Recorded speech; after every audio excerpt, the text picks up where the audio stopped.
Le chef de l'État, lors de sa campagne électorale de 2023, ici à Lumbashi, il avait laissé un message humain et unificateur en disant ceci. Le peuple congolais est un même peuple.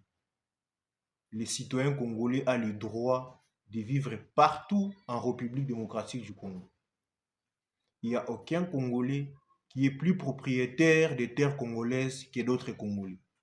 Nous sommes tous un même peuple qui appartient à une seule mère, la République démocratique du Congo.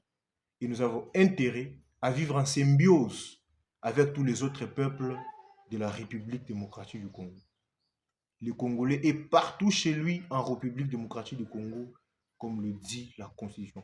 Et moi, étant panafricain, je veux que cette pensée, voilà, cette pensée du chef de l'État soit une perspective d'ensemble pour tous les Africains, que les Africains comprennent que sans l'unité, nous serons sans cesse sous l'emprise du néocolonialisme, de l'impérialisme et des ingérences politiques à tout moment.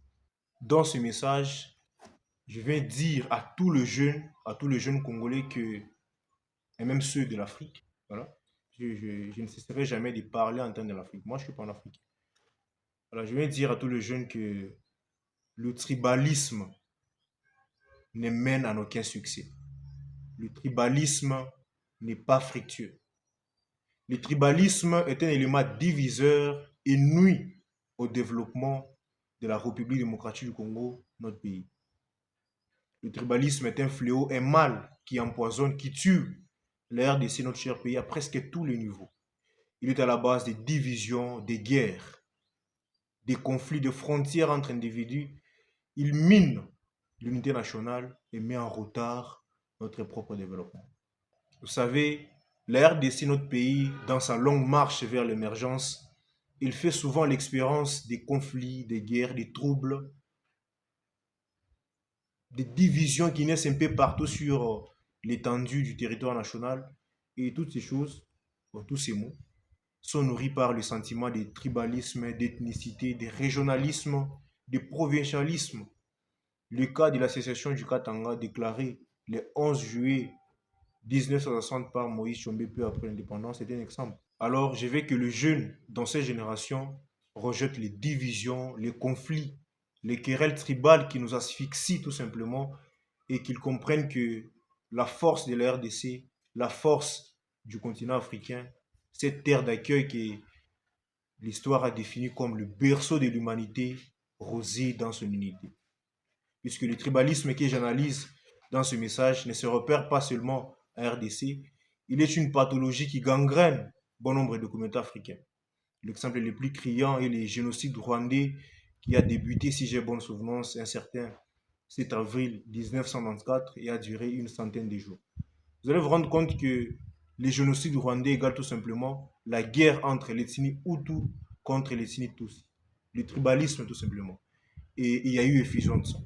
Je suis né en République démocratique du Congo, je grandis en RDC.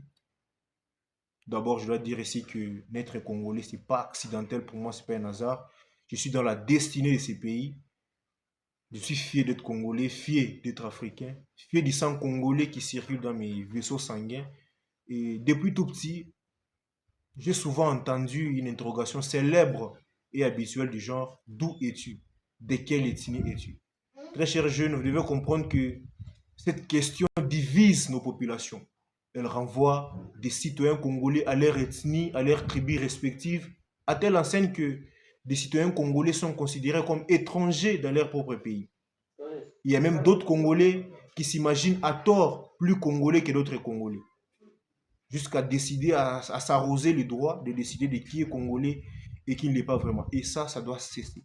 Très chers jeunes, le tribalisme nous rend de plus en plus impuissants, démunis, déprimés, dévastés. Le message que je vous adresse vise la promotion d'une conscience nationale plutôt que tribale. Question de construire un tissu social uni, fort et cohésif. Lutter contre le tribalisme, la corruption, l'injustice, le néocolonialisme, l'impérialisme et tant d'autres mots qui constituent le lot de problèmes qui plongent la RDC et même le continent africain dans l'incapacité de se retrouver, de se développer est inévitable. Impératif Aussi longtemps que je vivrai, je lutterai.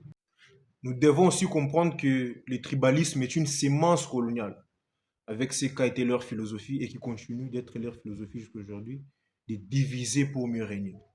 Des fois, derrière tout ce qu'il y a comme guerre, etc., il y a des puissances impériales.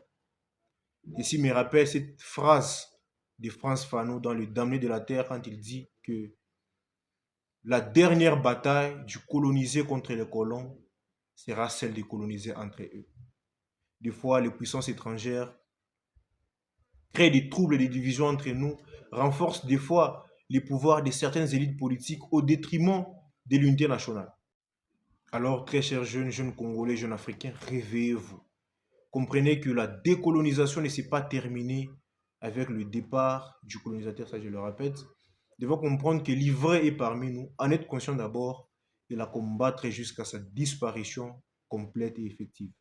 Dans ce sens, je vous demande, très chers jeunes, de surmonter les divisions, les violences, les querelles tribales qui nous épuisent à dessein de construire une véritable humanité et mettre fin définitivement aux complicités laissées par les colons.